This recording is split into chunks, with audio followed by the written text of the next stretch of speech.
Sejam bem-vindos a mais um episódio do Clube do Conto do Sindicato dos Escritores. Eu sou o Otávio e comigo na leitura de hoje me acompanham Robson. Bom dia. E João. Salve. E pro episódio de hoje, quem escolhia o conto na temática LGBTQIA+, era eu. E a minha escolha foi da autora Natália Borges Polesso, que é natural de Bento Gonçalves. Aqui do Sul? Isso, uma escritora do Sul, exatamente. Ela é escritora, pesquisadora e tradutora. E ela já ganhou vários prêmios na literatura. O conto de hoje é do seu livro Amora, que foi vencedor do prêmio Jabuti em 2016 na categoria de contos e crônicas. Eu escolhi ela porque eu gostei muito de um romance que ela tinha escrito, que é O Controle, que eu vou falar mais pra frente sobre ele. E quando eu fui pesquisar sobre os contos dela, me passou uma sensação muito parecida com a de Controle, e eu gostei muito da narrativa que ela utiliza nesse livro. Em especial até algumas entrevistas que ela deu falando a respeito. Esse livro, Amora, ele só tem... Todos os contos, as protagonistas são mulheres lésbicas. E são 33 contos, se eu não me engano. E é muito interessante as diferentes abordagens que ela faz para cada uma dessas histórias. Um detalhe importante aí sobre ela, que ela tem 2 gatinhos chamados Chiquinho e Pandora. O Tots também fez sua pesquisa. Tots foi no trivia sobre ela. Fiz a pesquisa no... Quer dizer, a Lígia me mostrou o Instagram dela e deu... Ela é bem presente online e ela deu bastante entrevista sobre cada um dos livros, então é bem interessante quando se lê alguma obra dela, pesquisar a respeito, que é muito fácil de você encontrar um parecer da autora a respeito do que ela escreveu. Isso eu acho bem interessante, o quão acessível é você ter informações sobre as histórias dela. Ou até mesmo tentar entrar em contato, né? Porque afinal ela exato. tá viva e tá online, Tá ao online. contrário de boa parte dos autores que a gente já escolheu, aqui. Pois é, né? Mas então vamos ao conto escolhido, que se chama As Tias, de Natália Borges Polesso.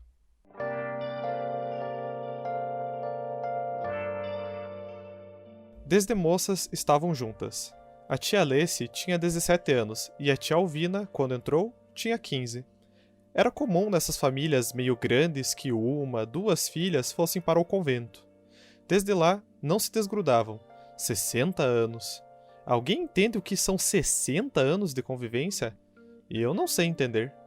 Ficaram 15 anos no convento, e depois disso, resolveram sair, compraram um sobrado no interior de Garibaldi e lá começaram uma vida nova. A tia Alessi tinha formação de magistério e foi dar aula, e a tia Alvina era uma cozinheira espetacular. Colocaram uma plaquinha no portão, dizendo que vendiam bolos, pães e biscoitos. Em um mês que estavam lá, a fila para comprar seus deliciosos quitutes chegava a dobrar a esquina. Meu pai, que era irmão da tia Alvina, foi o primeiro a visitá-las. Depois levou minha mãe e o meu irmão, que tinha acabado de nascer. Quando eu fui pela primeira vez à casa das tias, tudo já estava meio que assentado e aceito. Nada se discutia sobre ir ou não à casa das moças que fugiram do convento para morar juntas. Ninguém mais achava estranho. Não tinha porquê. Acho que melhorou quando todos pararam de perguntar. O tempo já tinha passado. A vida das tias estava resolvida. Tinham uma rotina simples. Poucos saíam de casa. Guardavam todo o dinheiro para viajar. Essa era a única extravagância, como diziam. Acho que aprontavam tudo que não podiam durante essas viagens. Não sei. Não que não pudessem fazer nada. Não sei. Sei que viajavam bastante. A primeira vez que anunciaram uma viagem, telefonaram para minha mãe perguntando se ela podia ficar com o Mitchell. Minha mãe não gostava muito de gatos, mas ficou tão excitada com a notícia da viagem que aceitou de bom grado. As tias iriam para a Itália. Estavam eletrizadas. A família toda estava. Até minha avó, que não se sabia muito bem porquê, havia meio que parado de falar com elas, foi até lá dizer que ia rezar para Santos Dumont proteger o avião e não deixar que nada de mal acontecesse com elas durante a viagem. Acho que era a primeira vez que alguém da família viajava de avião. Na volta, trouxeram presentes. ganhamos terços abençoados, e quem fosse à casa das tias naquele mês, com certeza ouviu volareou, cantareou. Uma pena que as fotos todas velaram. Parece que a tia Lessie deixou a máquina fotográfica cair e nenhuma foto se salvou. Aquilo passou a ser rotina, as viagens e a ausência de fotografias. Elas pegaram tanto gosto pelas viagens que decidiram ir a cada 2 anos para um país diferente. Também não dava para exagerar ir todos os anos. E foram para Argentina, Austrália, Áustria, Chile, Colômbia, Dinamarca, Espanha, Estados Unidos, França, Hungria, Indonésia, Inglaterra, Irlanda, Israel, Itália, Japão, Madagascar, Portugal, Rússia, Suécia, Suíça. Davam sempre essa lista em ordem alfabética e riam quando se esqueciam de algum país. Era uma brincadeira delas. Com o passar dos anos e da cara feia de alguns parentes, a tia Alvina teve a ideia de fazer um daqueles almoços de família na casa delas. Geralmente os almoços de família eram na casa da minha avó, mas a tia Lessie não gostava muito, não se sentia bem. Todo mundo perguntava sobre ela, pois não era exatamente da família. Quero dizer, nós ali de casa sempre a chamávamos de tia, mesmo ela não sendo irmã do meu pai. Depois da primeira vez que eu fui a um desses almoços e ouvi as conversas sobre a tia Lessie, entendi as razões para ela não ficar à vontade. Ela sabia que aqueles almoços e reuniões de família eram importantes para a tia Alvina. Então, numa tentativa de agradar a todos, resolveu sugerir que fizessem lá na casa delas. O pátio era grande, com um jardim meticulosamente cuidado. Era um bonito cenário para o encontro. A tia Lessie se esmerou na arrumação da mesa e na feitura das comidas, sob os protestos vindos da tia Alvina, de que seria comida demais e enfeite demais, mas ela sabia que não era, e todos a elogiaram. De fato, as conversas sobre as duas diminuíam quando a festa era lá. Só não se podia elogiar muita comida da tia Lessie e não mencionar as que a tia Alvina fazia. Isso sim era criar uma intriga. No fim, riam. Um dia eu perguntei para minha mãe de quem a tia Lessie era filha ou irmã e minha mãe torceu a cara. Depois disse que não era filha de ninguém, e que ela e a tia Alvina tinham se conhecido no convento e desde então moravam juntas. Não perguntei mais nada, estava claro para mim, e agora muito mais curioso. Quando há uns 3 anos a tia Alvina teve o AVC e precisou ficar uns dias internada, a Lessie quase morreu de tristeza. Toda aquela parentada lá se oferecendo para ficar no hospital e pernoitar. É familiar? Dizia a moça da recepção, e todos assentiam, primas, irmãs, sobrinhas. Nessas horas do hospital sempre aparece alguém, mas a Lessie não era parente, e toda vez que chegava para ficar, a moça da recepção lhe dizia que já havia um parente no quarto e que, para pernoite, parentes tinham preferência. A tia Lessie voltava para casa chorando. Mas o que a senhora é dela, dona Lessie? Perguntava a moça da recepção. Amiga, dizia ela com uma voz de comiseração. Já tem parente lá em cima no quarto. A senhora não pode subir. Acho que a tia Lessie foi uma vez só ao quarto da tia Alvina e saiu de lá com o coração na goela. Eu levei a tia Lessie para casa e ela me disse o seguinte. Minha filha, nessas horas a família é tudo. Ainda bem que a Alvina tem família. Ainda bem. Deus é bom e sabe o que faz. Tudo vai dar certo e logo ela volta para casa. Eu só vou precisar ver das barras de segurança, essas que se colocam nas escadas, no chuveiro, no banho. Não sei se a Alvina vai ficar com alguma sequela. Tia, eu conheço uma fisioterapeuta que atende em casa, se a senhora quiser. Ah, que bom, minha filha, quero sim. Acho que vai precisar, né? Uma fisioterapia para ajudar na recuperação. Mas, se Deus quiser, a Alvina não vai ficar com nada grave. A boca parece que tá meio pra baixo, não notou, filha? Notei, tia. Mas isso aí o médico disse que não vai ser problema sério. É mesmo. E a tia Alvina já tá até falando. Uma sorte mesmo, não é? É, minha filha, é mesmo. E o que mais o médico disse? Que eu não pude ficar muito lá no quarto com ela. E encheu os olhos de lágrimas. O que mais ele disse? Ele disse que não foi tão grave quanto poderia ter sido, mas que ela vai precisar de físio mesmo por causa do braço que ficou meio comprometido, mas que tudo vai ficar bem. Eu comecei a frequentar a casa das tias depois do incidente por 2 motivos. Queria ajudar e queria entender como aquilo funcionava. Semanas depois, elas ficaram mais à vontade. Eu podia ver uma mão que procurava da outra enquanto assistiam a televisão, abraços e, uma vez, peguei um beijo furtivo de bom dia na cozinha. No dia em que a tia Lessie ficou gripada, a Alvina se desesperou. Me ligou pedindo para que, por favor, dormisse lá porque ela, naquele estado, não era capaz de cuidar bem da Lessie, que estava com um febrão e não dizia coisa com coisa, que por favor viesse. Foi mais ou menos assim a ligação que recebi. Fui. Não deixaria as tias na mão, ainda mais agora que confiavam em mim. Quando cheguei, as duas dançavam na sala. A Lessie nem parecia doente. Filha, nós te chamamos aqui não só porque eu estou gripada, até porque é um resfriadinho. Nós te chamamos por uma opinião e uma explicação. É uma opinião e uma explicação, repetiu a tia Alvina. Eu perguntei o que era e logo me disseram sem embromar: queremos casar. Eu achei aquilo tão bonito e inusitado que chorei um pouco. A Lessie continuou a me explicar. Tu sabes que tudo o que temos é nosso, é junto, mas nada pela lei funciona assim. Se algo acontece com a Alvina, Deus que me perdoe, eu fico com uma mão na frente e outra atrás. Além do que, se a Alvina vai de novo pro hospital, eu não posso nem cuidar dela. Não tenho direito de entrar no quarto, porque tem sempre uma fila de parente que aparece quando o velho se hospitaliza. Deus me livre, parecem varejeiras na merda. Nossa pergunta, filha, é se tu pode ser nossa testemunha. Não é bem casamento, é uma união estável. Já separamos todo o necessário. Só temos que ir no cartório. Na semana que vem tem um feriado e vamos viajar de lua de mel. Não aceitamos não como resposta. Te compramos passagem pra ir junto. Não é nada longe, nada estrambólico. É só uma ida ali pra Maragogi. Quarto separado, evidentemente. Topas? Espera, não responde. Tu imagina que, além da dor da perda, eu ainda teria que me preocupar com outras questões? Imagina que talvez eu tivesse que sair da minha casa porque ela não seria minha?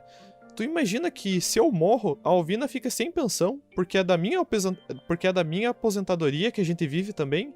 Tu imagina tudo isso e pensa que somos duas velhas, e que o que fazem com o velho geralmente é jogar pra lá e pra cá como se fossem sacos de entulho. E querida, nós damos trabalho mesmo. Então, não é melhor assim? Elas já tinham tudo pensado, eu só poderia aceitar.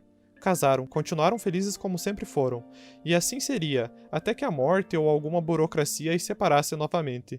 De qualquer forma, é o melhor e mais bem-sucedido casamento da família.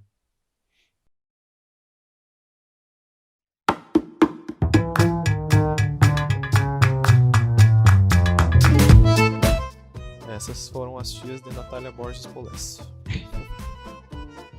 Por acaso- Talvez não as tias mesmo. É, Hã? Oi? não as tias dela, talvez. Mas isso até é uma coisa que depois de. Quando lendo assim, né, ela faz. Não sei se é por ela ser uma escritora contemporânea, né? Tudo parece tão real, né? Na realidade que ela descreve, tão incrível, que dá realmente. Parece mesmo que, tipo, deve ser tia dela mesmo, porque ela Mas, descreve cara, ali em fatos primeira reais, pessoa. Coisa.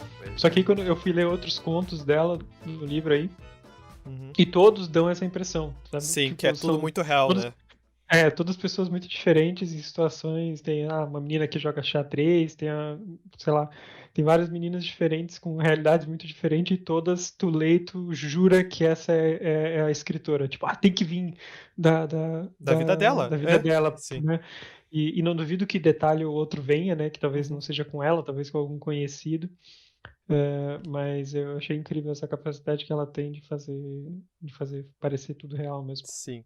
Esse, se eu não me engano, quando eu tava lendo uma entrevista dela a respeito do Amora, ela falava que As Tias era baseado em duas vizinhas que ela teve, se eu não me engano, eram vizinhas que, tipo, moravam juntas e todo mundo achava que, tipo, eram amigas e tudo mais, e anos depois iam lá e se revelavam que era um casal de lésbicas morando junto, basicamente, né?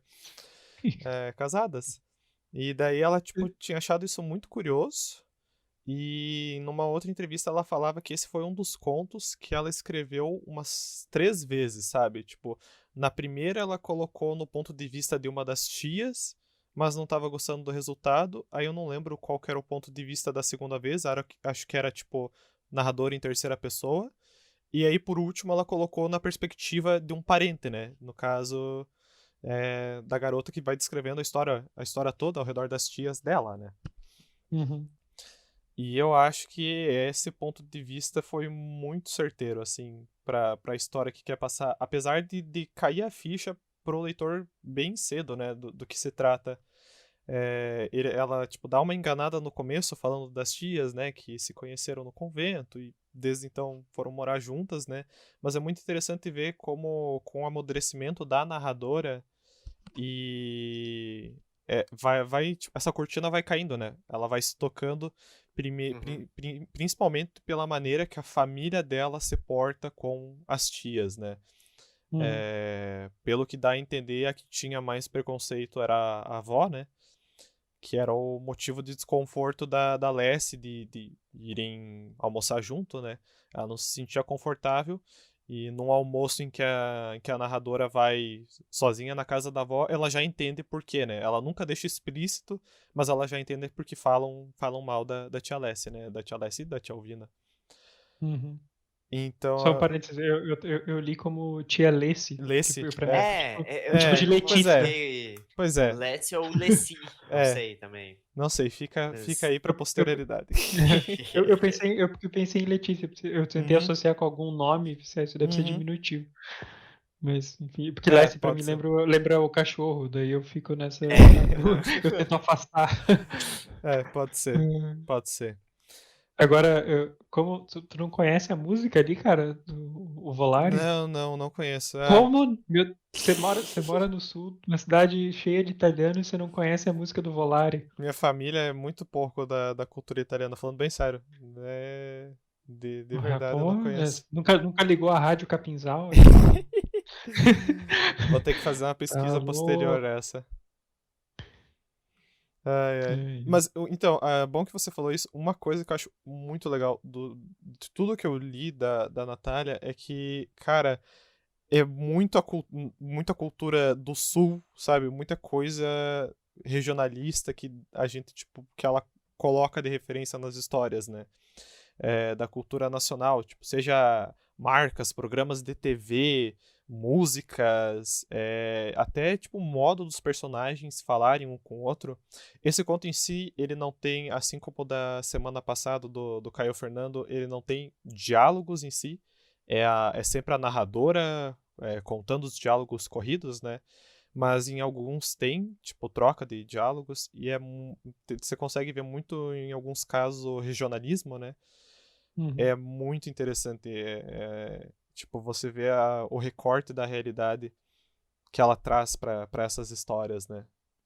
Eu acho que fica extra real pra gente, porque a gente é É, do do sul sul, também, né? exatamente. Uhum. Tipo, tem um outro. Tem um conto que agora eu não lembro o nome, se é Pernas Grossas Esse ou. acho que vem Que é antes. de uma menina que joga. Ela joga handebol. Uhum. E daí ela fala ela fala até sobre a pronúncia da palavra handebol, e pra mim isso é muito. Handebol, É handebol. muito a nostalgia também, Da porque eu também. escola, Porque eu também jogava handebol nessa época da escola. Uhum. E então tudo que ela vai descrevendo, assim, pra mim encaixa muito. Tem uma outra também que ela tem uma menina que vai no fliperama e Uhum. joga os jogos que tinha na época, assim. Eu acho que Uhum. ela deve ter mais ou menos a nossa idade, se calhar, essa escritora. Não sei, a Natália, eu Ela não tem sei. 39 anos. Ela nasceu Então, em um pouco mais, 1981. tá. Uhum. Mas, enfim, pra mim, várias coisas que ela descreveu eram muito familiares da minha Uhum. infância também, em vários contos. Uhum. Tem muita coisa do início dos anos 2000 também, quando ela trata de narradoras mais jovens adultas, né? Vários contos, eu não li todos os contos de Amor ainda, mas assim, os que eu li é muito de tipo, ou criança ou adolescente, mas alguns que se tratam do jovem adulto fica mais pros anos 2000 as referências, sabe? Eu acho bem Uhum. interessante. É, Estávamos lá ouvindo Avril Lavigne. Complicated. Ai, ai. Mas e aí? O que mais vocês acharam de As Ah, Tias? outra coisa que eu achei interessante, que uma hora que ela fala acho que era a avó delas, né, que ia rezar para Santos Dumont. Eu achei um conceito muito bom. Né, porque Pega meio o desprevenido nome, o essa nome ideia. dele o nome dele é Santos Dumont, né? Engraçado. E Ai, eu completamente consigo acreditar que alguém assim acha que ele é um santo, sabe? uhum. Ah, Eu nunca tinha parado pra pensar nisso. Não que eu tenha achado que Santos Dumont fosse um santo, mas eu nunca parei pra pensar em fazer uma associação dessa, sabe? Uhum. Muito bom. E é, também. eu acho interessante esse traço da personagem da avó, de tipo, apesar dela desaprovar, né, o Uhum. relacionamento delas, tem um. Mesmo que de leve, tem um quê de importância dela se importar, né? Ao ponto dela dizer que ela ia rezar para Santos Dumont para que o avião Sim. não caísse, né? Ou desse algo do tipo. E eu acho interessante essa euforia e essa alegria da família quando eles colocam essa cortina de fumaça, né? No sentido de tipo, são as tias, mas não falam explicitamente que elas são um casal, né? Uhum. Mas assim, colocando essa cortina de fumaça no relacionamento delas, eles conseguem aceitar muito bem a vida que elas têm, né? Elas morarem juntas, elas não dependem de nenhum familiar, né?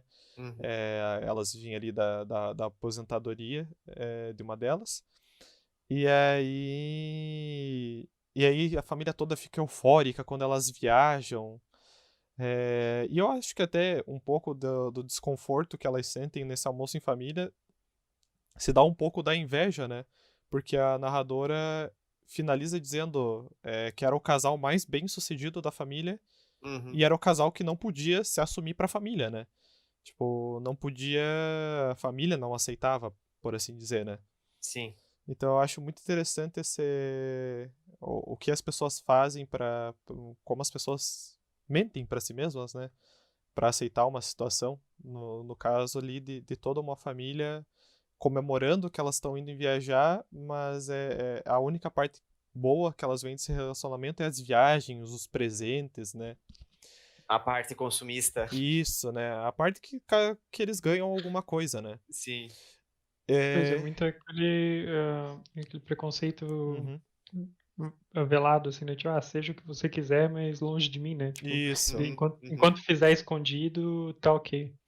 Um detalhe que eu acho interessante foi o das fotos, que me deixou Uhum. meio que com a pulga atrás da orelha, tipo, falar, Eu a também fiquei câmera, a pensando um câmera pouco. caía, e aí isso, né, na primeira vez ela falou que a tia Lessie, ou Lacey, A tia Ellie. derrubou a câmera, né, no mar, algo Uhum. assim. Sim. E aí, tipo, só que daí é muito interessante como a narradora, ela também, tipo, fala como ela sacou, né, tipo, isso se tornou comum, as viagens e a falta de fotografias, né? Uhum.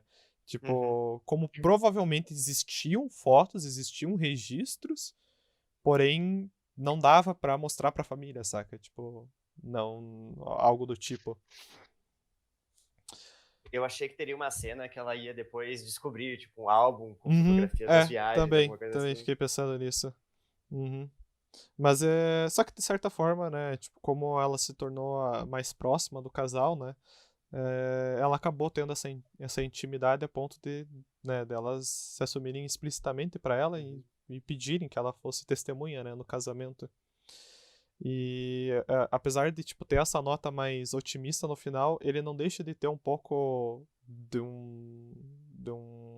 uma realidade amarga numa descrição Sim. que ela fala de tipo, e assim elas ficaram juntas até que ou a morte os separasse ou alguma burocracia, né?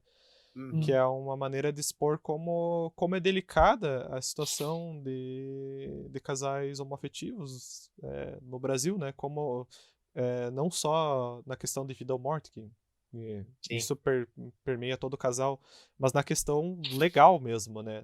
Perante a lei, como, tipo, é muito simples de acontecer alguma burocracia e esses direitos serem tirados, né? Sim.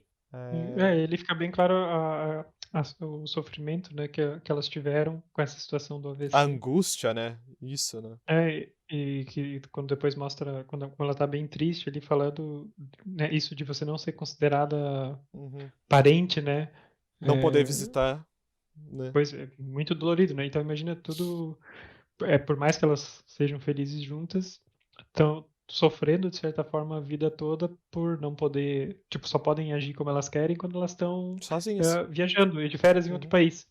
É. Enquanto estão ali na cidadezinha em Garibaldi ali, né? Não podem se expressar e ser do jeito que elas gostariam.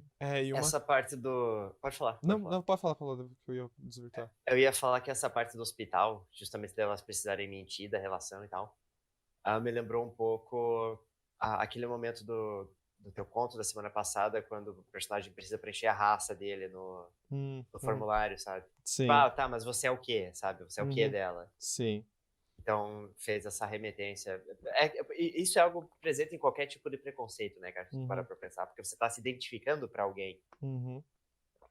Então, é E uma... é muito interessante como a descrição que ela dá de quando a tia quando ela consegue finalmente visitar a tia Alvina no hospital e diz que ela saiu com o coração na goela, né? Uhum. E como ela saiu aflita e, tipo, foi conversar com a sobrinha, basicamente, falando, tipo, o que aconteceu?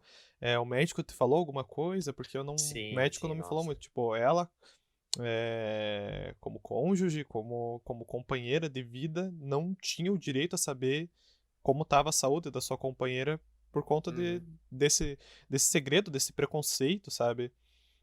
E como isso aflige. Isso é um tema que está presente em vários outros contos desse livro. É, Deixa eu só achar o nome de um que em específico. Minha Prima Está na Cidade é um conto que trata disso. Eu li esse. É muito bom na questão do tipo. É, é uma personagem que ela tá namorando, mas ela não pode falar para certas pessoas que ela namora uma mulher, né? Uhum. E é muito interessante porque ela cria uma situação muito angustiante dentro dessa limitação da personagem, né? E é uma situação bem presente ainda hoje em dia, né? Uhum. Como é no caso do Conto das Tias, né? Casais que, tipo, se escondem, tem que se esconder por preconceito ou por dificuldades que passariam em simplesmente se assumir, né? Uhum. Já aproveitando, falando um outro conto dessa autora, desse livro que eu gostei muito e até a autora considera um dos melhores, é o Flores e Ferro Retorcido. Que é muito. Tipo, ele começa muito engraçado e você vai percebendo como uma situação muito comum. É de uma garotinha que certo dia ouve a família falando sobre uma vizinha e chamam ela de machorra. Aham. E aí, tipo, ela pergunta, tá, mas o que que é isso? E, tipo, ninguém explica pra ela o que que é, né? Sim. E você vai vendo como a situação vai escalonando. Quando, tipo, as pessoas não têm coragem de falar explicitamente o preconceito que elas têm pra crianças, né? Uhum. Basicamente. E como que eles vão explicando, né? Tipo, primeiro eles explicam que é uma doença, que ela é uma pessoa doente. E, Nossa. e é muito engraçado ver como que a personagem vai reagindo com cada explicação nova que ela recebe. É, Isso me. é muito Não, legal. continua, continua. Esse conto é muito bom. Isso me lembra. Aliás, não me lembra, na verdade, mas me faz pensar sobre crianças, cara. Claro que é uma criança e tal, mas tipo uma criança na escola. Que, assim, o que as crianças na nossa época usavam, na tua época, não sei o que usaram, mas Uhum. assim, usavam como xingamento, sabe? Uhum. E daí a criança escuta um adulto, por exemplo, chamando alguém de alguma coisa, só que o adulto não explica pra criança o que ela é. É, O que aquele termo é. E a criança simplesmente passa a adotar como algo pejorativo, por causa o, do tom da pessoa, ou o, do texto usado. o viado, o gay, o bicha, sabe? Como você aprende quando criança, em certos casos, é como um xingamento, como algo ruim, sabe? Sim. Principalmente da cultura dos anos 2000, assim, né? Dos 2000 a 2010, assim, eu percebo como na minha infância esses termos estavam muito presentes num caráter pejorativo mesmo, né? Uhum. E quando tu vai saindo dessa bolha e eu gosto muito dessa ideia de tipo você tentar perguntar para uma pessoa preconceituosa, tá, por que, sabe? Tipo, tá, Por mas e que é daí? ruim? Por que isso é ruim? Por que É, isso é mal? E como os argumentos vão caindo por terra, sabe? Tipo, sim. a estrutura que Nem chega a ter sustenta. argumento, né? A Bem estrutura dizer. que sustenta, né? Seja embasamento na Bíblia ou da natureza, e como vai se quebrando esses argumentos, sabe? Uhum. E você vendo que é simplesmente o medo do diferente, né? E o medo, em vários casos, é muito representado isso na mídia, de você sentir. Sim, Isso, sim, de no você seu ter particular, né? Uhum, exato. E voltando pra autora, tipo, nesses contos do Amora é muito presente essas temáticas do preconceito e do autoconhecimento, né? Pelo menos os que eu li até agora, a maioria são em primeira pessoa. Alguns Uhum. contos lidam com fluxo de consciência na narrativa. A personagem começa um pensamento e quando tu vê, já tá em outro país, basicamente. Uhum. E é muito interessante ver como essas coisas afetam o nosso dia a dia, né? Ah, Hum. E uma coisa que eu gosto muito como a autora fala é que esse livro são histórias de mulheres lésbicas, mas não necessariamente só sobre a questão da sexualidade, né? É sobre a vida dessas mulheres. Até o Tots Sim. mencionou antes, né? Como, Esse como conto essa, em si, né? é, É exatamente sobre o isso. Tots mencionou antes como você vê essas personagens e como elas têm personalidades e como elas têm aqui, tipo, algo que move a vida delas, né? E não se resume só a eu gosto de mulheres, sabe? Uhum. Eu me sinto atraída por mulheres. E é muito interessante ver esse desenvolvimento e como tem tanta história diversa para isso. Eu gosto de como a autora se mantém fiel a essa temática, né? E como É. nenhum conto se repete, né? Por assim dizer. Sim. De alguns que eu vi, que eu gostei que ela lida muito com a parte da descoberta, né? Mesmo. Uhum, Às vezes, tipo, uma menina ainda nova, né? Que ainda não sabe uhum, exatamente o que é, né? uhum, E, tipo, não tem o termo lésbica, às vezes, mas uhum, é mais sobre o que ela tá sentindo e descobrindo o que ela... Descobrir o que ela tá sentindo, realmente. uhum, E tem dois que eu gostei muito nesse sentido, que um é o próprio Amora, que dá nome ao livro, uhum. que é sobre uma menina que joga xadrez. Não sei se tu leu esse, Esse Otávio. eu ainda não cheguei. Uhum, Eu gostei bastante desse. uhum, E um outro que se chama Umas Pernas Grossas, que uhum. é o que eu falei antes da menina que joga handebol, Handebol. que também, pô, bem legal, e eu adorei o nome desse conto. Assim. Esse foi um dos que, tipo, eu li por causa do nome, Do assim. nome. Eu Uhum, achei...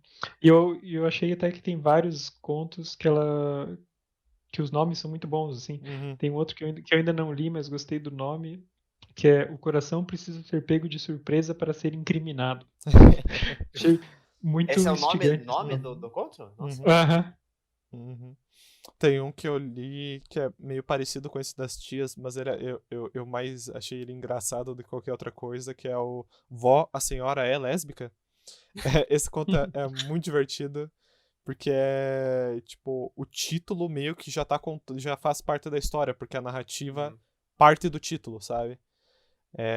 É basicamente de uma criança que pergunta pra avó se ela é lésbica, e aí tipo, a irmã dessa criança tá na mesa e ela fica desesperada porque essa menina é lésbica. E, tipo, Ah, ela tem certeza que a criança pegou essa palavra dela. Entendeu? E daí ela fica, tipo, desesperada porque ela não se assumiu pra família. E aí é muito engraçado ver, tipo, como ela vai fluindo a narrativa dali. como escalou, né? E esse conto, ele assim, ó, ele já ganha, assim, ó, 10 mil pontos comigo porque ele tem uma parte inteira dedicada à metamorfose. Que é muito boa, inclusive. Mas é muito divertido. Esses contos dela são. Alguns são leves e gostosos de ler, como esse. Alguns são mais. Tratam de temáticas mais pesadas, assim, mais brutais. Que deixam. Levam um tempo para você conseguir absorver aquilo que a história tá tentando dizer, né? Uhum. Muitos contos lidam com a perda, com a indecisão e o desconhecido mesmo, mas o desconhecido interno, né? Essa jornada do descobrimento, como o Tots mesmo tava falando, né? Tem várias histórias em que as personagens são crianças e não tem palavra para isso, não tem como expressar esse sentimento. Mas eu gosto muito desses que são na perspectiva de criança. E assim como no conto do Cortázar, você vê como a autora adapta bem esse olhar infantil. Nesse do das tias, eu acho que é mais voltado pro adolescente, né? Eu acho como ela retrata muito bem esse olhar de uma pessoa que as informações simplesmente vão chegando em picotes, sabe? E Uhum. como a personagem vai absorvendo essas informações. Porque no As Tias leva um bom tempo pra narradora entender por que elas são as tias, né? O que tem que elas moram juntos desde que abandonaram o convento, né? Então eu acho que nesse sentido a autora manda muito bem, assim, nessa descrição. Não sei se vocês têm mais algum comentário. Eu ia dizer Um, que fica um lembrete, quer dizer, um lembrete mesmo. Pra mim foi tipo, além do lembrete de ler mais autores LGBT, que ia Uhum, mais, de ler mais autores contemporâneos, né? Que é uma coisa que, sim. tipo, eu não tenho muito esse costume. Uhum. E acho que é bem normal, assim, porque a pessoa que tá, se ela tá na escola e começa a ler e começa a descobrir autores, ela já chega com ela entra no mundo da leitura já com uma carga infinita de livros ali para ler, um backlog Os infinito. clássicos. Os Então, tipo, clássicos indispensáveis. exatamente, tá todo mundo ali falando, tem que ler os clássicos. Ah, mas você nunca leu isso, nunca leu. Então a pessoa passa anos e vai lendo. E claro que são livros bons, é importante ler esses livros, é legal. Mas às Uhum. vezes você acaba não dando valor para quem tá aqui escrevendo agora, né? E como você Perde. falou antes, como a gente falou no início, é muito interessante você poder até interagir, né, ou seguir mais de perto a vida do escritor que tá aqui vivo agora, escrevendo agora, e você está entendendo e vivendo o mesmo contexto que ele, né? Uhum. Enquanto se você vai ler o Marcelo Machado de Assis, o Lima Barreto, muitas vezes você tem que ler um prefácio para entender qual era o contexto que ele Sim. escreveu Exato. naquela época, É, para você ter uma leve noção do que era o envolto daquele livro.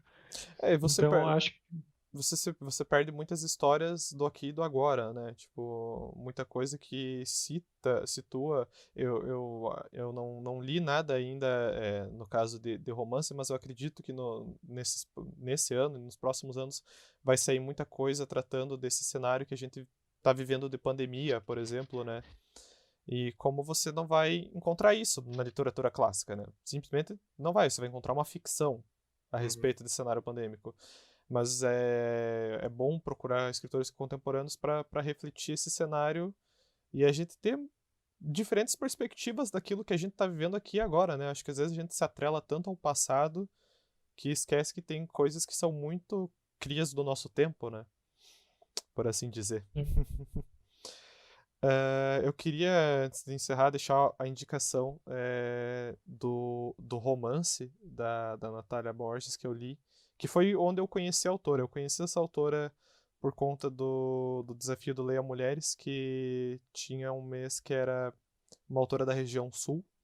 Esse mês foi a minha namorada que tinha escolhido, que ela escolheu o livro, o primeiro romance dela, o Controle. E eu fui ler sem saber absolutamente nada sobre o livro e ele me pegou completamente de surpresa. É uma história, ele não é um romance longo, mas ele é muito bom mesmo. Foi a primeira história que eu li e acho que é a única até então que tem uma protagonista epiléptica e como ele trata dessa questão e a narrativa dele é toda em fluxo de consciência, sabe? Só que não não é é um. baseado naquele jogo da Remedy, então. Quase isso. Mas ele é. Só que ela não é um fluxo. Tipo, antes disso, o único exemplo de fluxo de consciência que eu tinha era a Virginia Woolf, que é muito complexo e muito fácil de se perder. E a Natália Borges Polesso não chega nem perto disso, o que é bom pra mim. Eu achei muito positivo, você não se perde tanto na narrativa. Sim. E assim, se tem alguém aí que ouve que é fã de New Order, esse livro também é pra você, porque várias passagens ela mistura citações do New Order, mesclando as letras com o que tá acontecendo. Nesse caráter ele é bem interessante. Opa, o avião. Porra, esse passou. Eu acho que passou perto, cara. Foi do nada, né? É isso. Mas enfim, Controle é um livro muito bom. Ele é em primeira pessoa e ele trata dessa garota Nanda que, do momento em que ela desenvolve a epilepsia,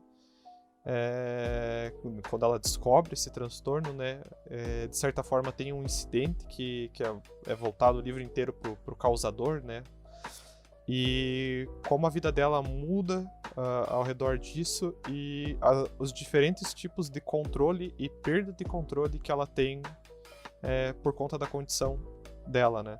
Uhum. E, nossa, cara, sério, tipo, pra mim é uma leitura essencial, assim, é um livro que me marcou muito e que me fez me interessar mais pelas obras da autora. E também já aproveito para estender que, acho que essa semana ou esse mês, ela lançou um novo romance que é A Extinção das Abelhas.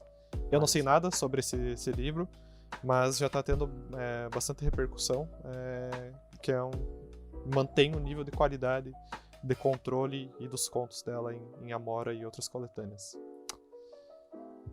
Então é isso, meus caros. Temos um debate? Temos. Sabemos. Esse foi mais um episódio do Clube do Conto. Semana que vem voltamos com mais um desafio de escrita do Sindicato dos Escritores. Um desafio evolutivo. Um desafio evolutivo de desenvolvimento de personagens.